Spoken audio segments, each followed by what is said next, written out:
Hello there, gamerinos and gamerinas. Welcome to UnicornStorm. This is Rady, and today I'm here to tell you whether or not Scarlet Nexus is worth your while.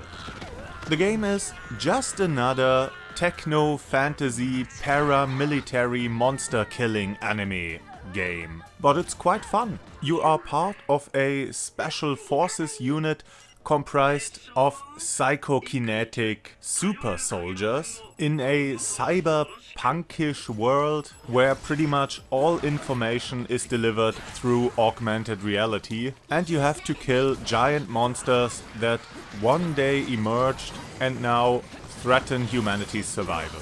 And of course, as the story unfolds, we will learn that the government is involved in all this monster business, and that the military hides some nasty secrets, and that everything we think to be true is just another lie in a greater conspiracy.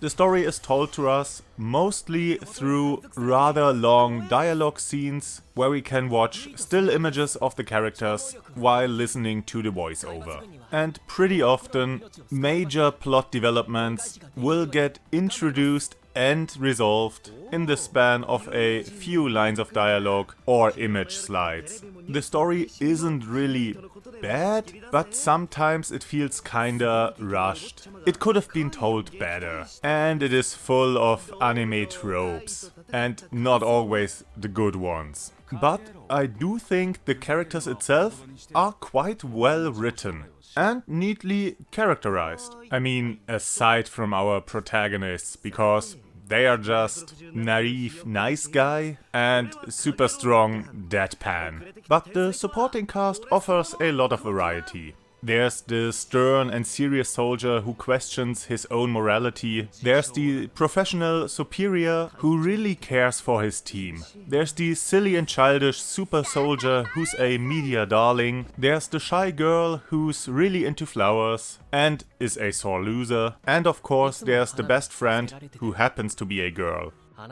Many of the side characters are also party members. And in between missions, you are able to get to know them better by just talking to them or presenting gifts to them to increase your bond level, which will trigger a bond episode, a special event in which the two characters will learn more about each other and grow closer.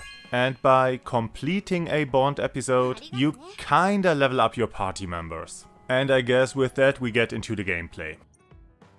So this game is an action RPG where you have to alternate between hack and slash gameplay, where you need to use melee attacks to strike your enemies and dodge to avoid enemy attacks, and psychic abilities. Both protagonists are able to use psychokinesis, with which you can grab objects from afar and hurl them at enemies. These can be boxes or barrels or cars or whole trains. Using psychokinesis costs psychic energy, and you replenish psychic energy by, well, attacking enemies. There are no complex button combinations, but you still get to perform some neat combos by alternating melee and psychokinetic attacks in the right way, performing some dodge counter attacks, and of course have the right perks unlocked. But that's not all. You're not on your own, you have a whole squad behind you. Over the course of the game, you get access to a small number of party members, each with their own unique psychic ability. You can form a squad with 2 active fighters in addition to you and 1 reserve fighter. The 2 active fighters are on the field with you and attack enemies on their own. They aren't the most reliable source of damage, but they can draw enemy fire and they do inflict some damage on the enemy. But the more important reason for having them with you is that you get access to their abilities. Each of your 3 party members is assigned to a quick slot that you can activate in battle to use their ability. And with that you can add fire or electricity to your attacks, turn invisible or super fast, or harden your whole body so that you won't receive any damage up to a certain amount. And by bonding with your comrades, you unlock even more abilities. They might be passives, like boosting the effect of a psychic ability or shortening the recharge time, or they might be whole new abilities that you can then access during combat. And then you have to experiment with all the possible abilities. What combination of abilities fits your playstyle the most? Well, and what combination is best suited for the enemies you will face. During story missions, party members will most of the time get assigned to you. But for side missions or in between missions, you can freely build your squad from all the available party members. And yeah, it's a lot of fun. It's a neat concept and a fresh approach to party-based action RPG combat. But it still is an RPG. While in theory you can get through each encounter without getting hit, the game does rely on you to level up sufficiently for each encounter.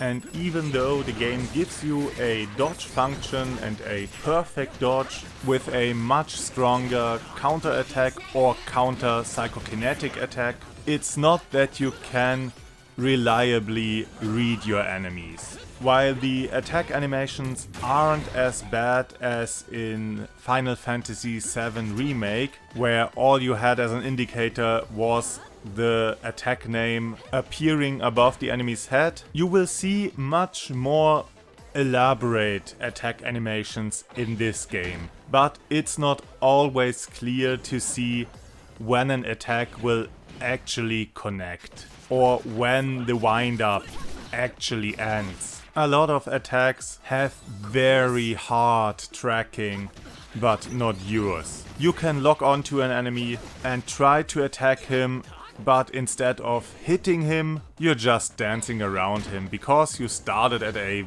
weird angle. This doesn't happen too often, but often enough to recognize. And if the enemy has a longer reach, your dodge does shit if it isn't timed perfectly. Because the dodge maneuver is just this short distance sidestep that isn't always enough to really get out of the way. And even if you perform a perfect dodge and get to counter attack, you can still get hit if the enemy themselves performs a combo attack. Because they don't give a shit about you attacking them. Because there's no stun or knockback animation aside from your aerial attack that doesn't work with every enemy all the time. And while I don't think that every attack in a fast-paced action game has to interrupt the enemy, especially bosses, at least your counter attack should interrupt them, because there's nothing worse than getting a perfect counter and then die to the follow-up attack that hit just a moment later. Also, enemies are perfectly capable to interrupt you, so it would only be fair to have at least counter attacks be able to interrupt enemy attacks.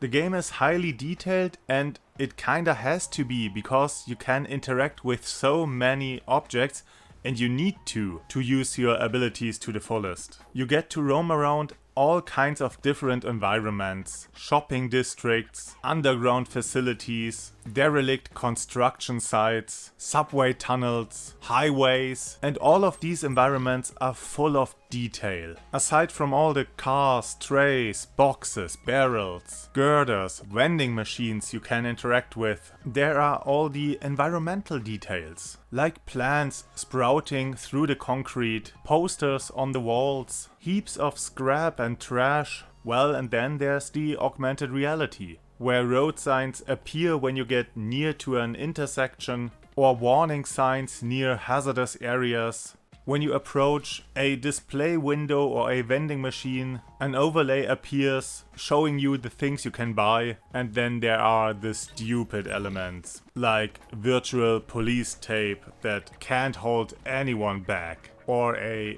virtual railing on the edge of the sidewalk. Don't know what purpose they serve. I mean, I would understand a kind of warning in front of you when you get too close to the road, but why simulate a railing that you could just walkthrough. But well, maybe there's an in-universe explanation for this. But yeah, so far I think the game is really fun. Some of the boss fights can be a bit hard and maybe even a bit tedious, but over time you'll learn all the little quirks of the combat system and get to do some pretty spectacular shit with all the ability combinations. So if you are into anime, and yeah, you need to be to get through this game, and if you can handle an action RPG combat system that's a little bit more punishing than most, but offers a lot of variation in the way you approach your enemies, and has a lot of enemy variety and visual variety